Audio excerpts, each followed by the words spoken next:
And welcome everybody to another edition of the GSMC Football Podcast brought to you by the GSMC Sports Network.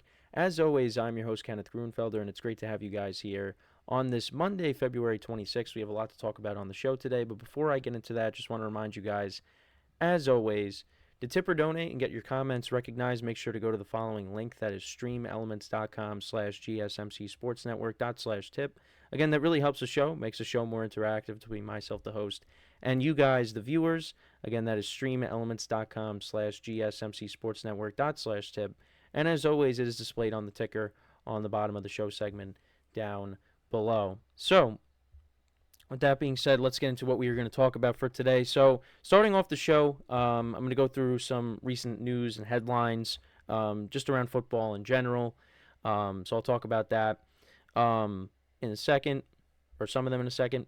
Then in the second part of the show, we'll talk about the Bengals and them placing the franchise tag on wide receiver T. Higgins. So we'll talk about that. That'll be a Bengals segment. Then in the third part of the show, we'll talk about some teams that are going to be aggressive or could be aggressive in free agency and what some of their needs might be. And then in the final part of the show, we'll talk about Russell Wilson and his desire to win at least 2 more Super Bowls, and we'll talk about whether that is doable or not. So let's get into the first topic, which is talking about some headlines that that I have looked at and want to just discuss, because some of them I think would be a little bit difficult to cover 15 minutes of. So I just thought there's some that I touch upon just in this segment. So one of them I thought was interesting is the Commanders are getting some interest of their quarterback Sam Howell. Multiple teams are interested in him, and the Commanders, they could be moving off of him here in the offseason. And I think that would be beneficial for Sam Howell because it's obvious with the number 2 pick, the Commanders are probably taking a quarterback. And whether that's somehow Caleb Williams or if it's Drake May, Jaden Daniels, it's going to be a quarterback who they're going to end up taking.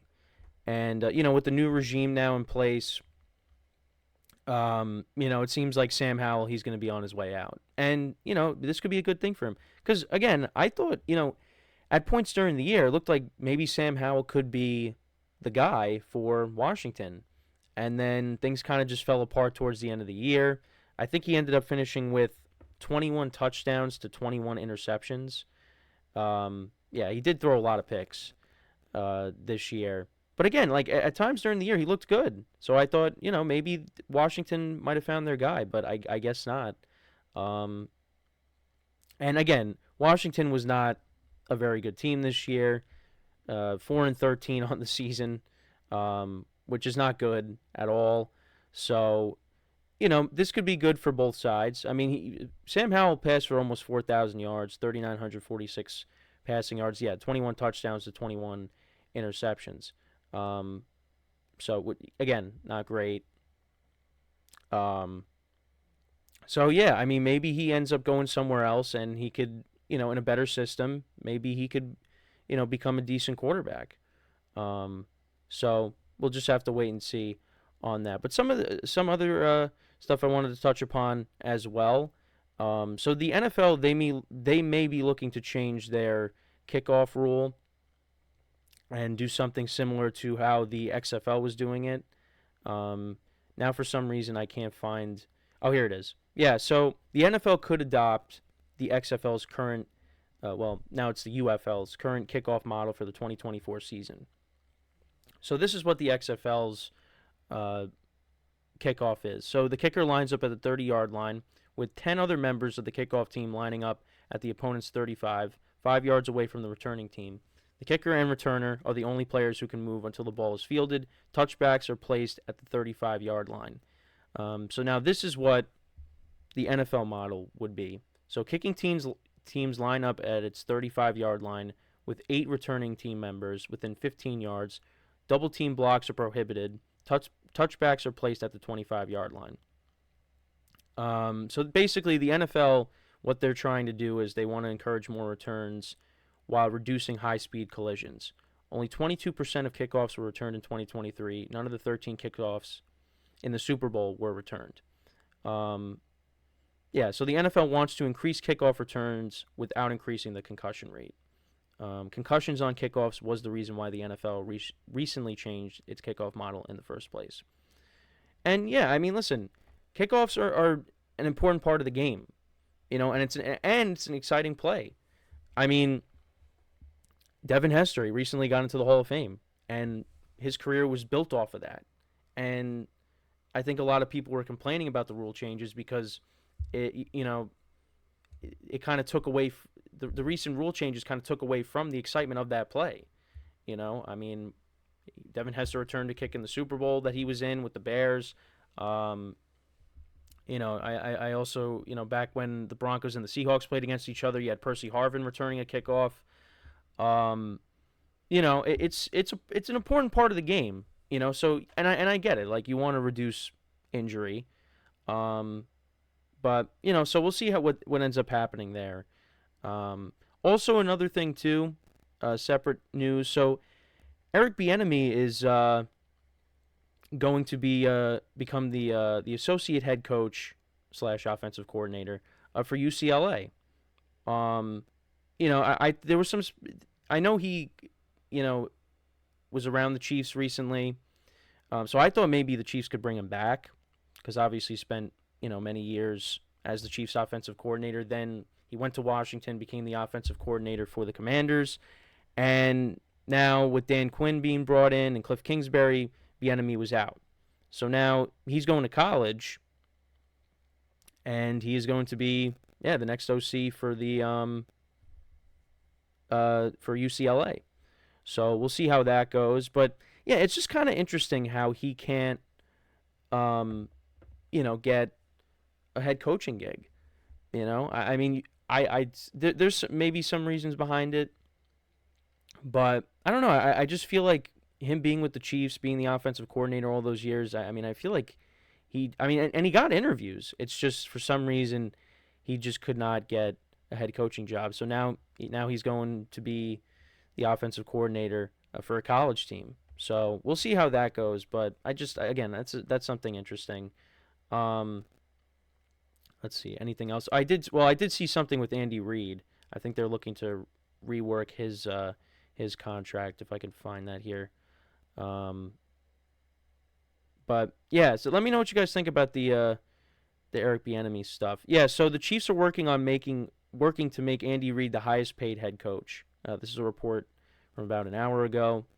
I mean, he definitely deserves it. I mean, the success that the Chiefs have had, over the past 6 seasons, I mean that's rightfully deserved for him. And they're looking to continue that success, for many years to come.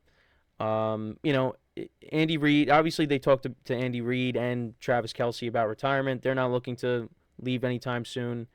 I mean, they're already talking about three-peating, which no NFL team has ever done. So yeah, I mean, this is rightfully deserved for Andy Reid, and we'll see what the specifics of this ends up being. But so it looks like Andy Reid, is not going anywhere. And again, I mean, as long as you got Patrick Mahomes as your quarterback, the Chiefs are always going to be in it. And again, he's one of those players I was talking about, the three-peat, is Patrick Mahomes. So yeah, the Chiefs are keeping their guys together. We got to see what happens on the defensive side of the ball now, because now you got to figure out, how to bring back Chris Jones, L'Jarius Sneed as well. So, there's still some work that they got to do to, keep all their guys. I mean, losing Chris Jones on defense would be huge. The defense would take a major step back without Chris Jones. And so they got to make sure that they bring him back. I mean, he said at the parade that he's coming back for the three-peat, but, the Chiefs were partying a little too much. So, they got to negotiate something. and I'm sure that they'll figure it out. But, if Chris Jones can get a bigger contract elsewhere, then he might end up taking that. So that's something got to keep an eye on as we move along here. But yeah, free agency is going to be coming up soon. We already have some other moves that were made as well. Cap casualties. The Dolphins actually cut some players. They cut Xavier Howard, one of their corners, and he was a really good corner for a couple years. But they cut him. They also cut Emmanuel Agba as well. So and I did see something that said it's possible maybe.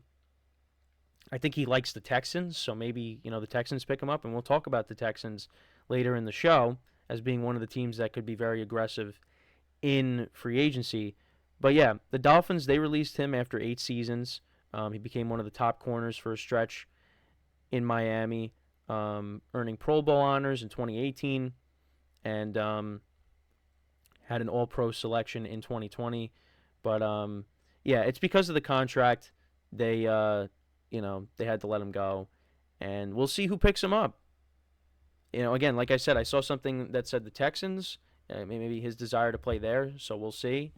But he's on the market now, and there's definitely plenty of teams that could use a cornerback, and maybe somebody that they consider. So that's something we'll keep an eye on. But there'll be more cap casualties in the coming weeks. I know I talked about teams like the Saints that their cap situation is the worst out of anybody. And actually, the salary cap also did get raised, so that kind of helps a little bit, but still, like not by that much. Especially again, if you're the Saints and you have over $80 million, you're $80 million over the cap. I mean, it's just I don't know how they're able to deal with that year after year, but yeah, that's another thing too, is that the salary cap was raised as well. So, but again, I mean, cap casualties are going to continue to happen. I talked about some cap casualty candidates last week. I think Xavier Howard was one of the players that was listed for the Dolphins. So that ended up happening, and then like I said, they also let go of Emmanuel Agba as well. So we'll see where they end up signing. If they end up signing with new teams, that's something we will keep an eye on. But yeah, I mean that's pretty much it with some of the headlines that I wanted to talk about. Yeah, so in the next part of the show, we'll talk about T. Higgins, as he was one of the first players to be franchise tagged, and that was kind of going in that direction. The Bengals, it was reported that they were most likely going to do that, so that ends up happening. Also, another thing too, actually, another headline was Jason Kelce still hasn't officially announced his retirement yet. And I know I talked about this, I think last week, how he still hasn't officially retired, and he's still trying to keep himself in good shape in case he does indeed come back. So again, that's something else we got to keep an eye on. Because I know Travis Kelce said at the Super Bowl, he's still got some good football left. Yeah, so I know everyone was saying, well, he's retired. Well, not so fast. He hasn't officially announced that yet. And that's why I said, from here on out, unless directly from the player, if they say they're retiring, I'll believe it, because I just feel like we're in an age now where everybody's just trying to rush to be the first one to report things, and it should come directly from the source. It shouldn't come from somebody else. But again, that's just the world we live in, and we just have to accept that. But yeah, so that was the other thing too that I saw, that Jason Kelce's still keeping himself. I mean, he ran a marathon, so he's still trying to keep himself in shape again in case he does indeed come back. And listen, if he comes back, that would be great for the Eagles, because that's a big piece on their offensive line, and if they lose that, it's going to be very hard to replace it. So, but yeah, so with that, we are going to take our first break of the show, and then when we come back, we will talk about the Bengals franchise tagging T. Higgins and the impact on that, And really, again, that's just going to be a Bengals segment. What that means for the Bengals and what our expectations are for them for next season. So with that being said, stick around, and we'll be right back here on the GSMC Football Podcast.